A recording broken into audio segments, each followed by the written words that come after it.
بسم اللہ الرحمن الرحیم۔ السلام علیکم ورحمۃ اللہ وبرکاتہ۔ روزہ آگ سے بچاؤ کا ذریعہ۔ نبی کریم صلی اللہ علیہ وآلہ وسلم نے فرمایا، جس شخص نے اللہ تعالیٰ کی راہ میں ایک روزہ رکھا، اللہ تعالیٰ اس کے اور دوزخ کے درمیان ایسی خندق بنا دیتا ہے جیسا کہ زمین اور آسمان کے درمیان فاصلہ ہے۔ روزے کا مقصد۔ نبی کریم صلی اللہ علیہ وآلہ وسلم نے فرمایا، روزہ صرف کھانا پینا چھوڑنے کا نام نہیں ہے، بلکہ روزہ تو ہر بے فائدہ بیہودہ کام اور جنسی خواہشات پر مبنی حرکات اور کلام سے بچنے کا نام ہے۔ لہٰذا اگر کوئی تمہیں دوران روزہ گالی دے یا جہالت کی بات کرے تو اسے کہہ دو کہ میں روزے دار ہوں، میں روزے دار ہوں۔ روزہ جہنم سے آزادی کا ذریعہ۔ نبی کریم صلی اللہ علیہ وآلہ وسلم نے فرمایا، بے شک اللہ تعالیٰ ماہ رمضان کے ہر دن اور رات میں لوگوں کو جہنم سے آزاد کرتے ہیں، اور ماہ رمضان کے ہر دن اور رات میں ہر مسلمان کے لیے ایک ایسی دعا ہے جسے قبولیت سے نوازا جاتا ہے۔ لیلۃ القدر کی تلاش۔ نبی کریم صلی اللہ علیہ وآلہ وسلم نے فرمایا، رمضان کے آخری عشرے میں شب قدر تلاش کرو، اور پھر اگر تم سے کوئی کمزوری دکھائے یا عاجز ہو جائے تو آخری 7 راتوں میں سستی نہ کرے۔ روزہ دار کے لیے 2 خوشیاں۔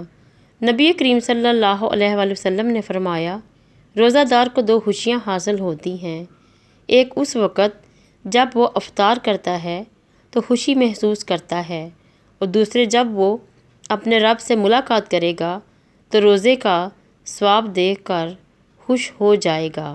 روزہ اور زبان کی حفاظت۔ نبی کریم صلی اللہ علیہ وآلہ وسلم نے فرمایا، جس نے بد زبانی اور جھوٹ نہ چھوڑا تو اللہ تعالیٰ کو اس کا کھانا پینا چھوڑ دینے کی کوئی ضرورت نہیں۔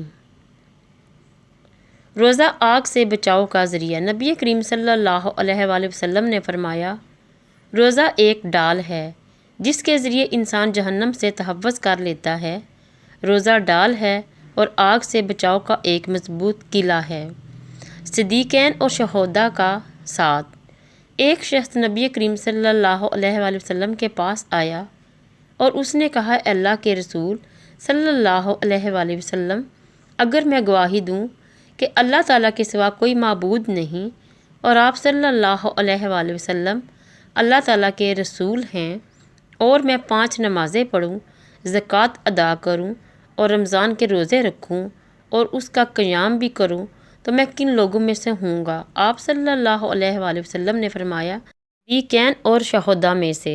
روزہ کینہ دور کرنے کا ذریعہ۔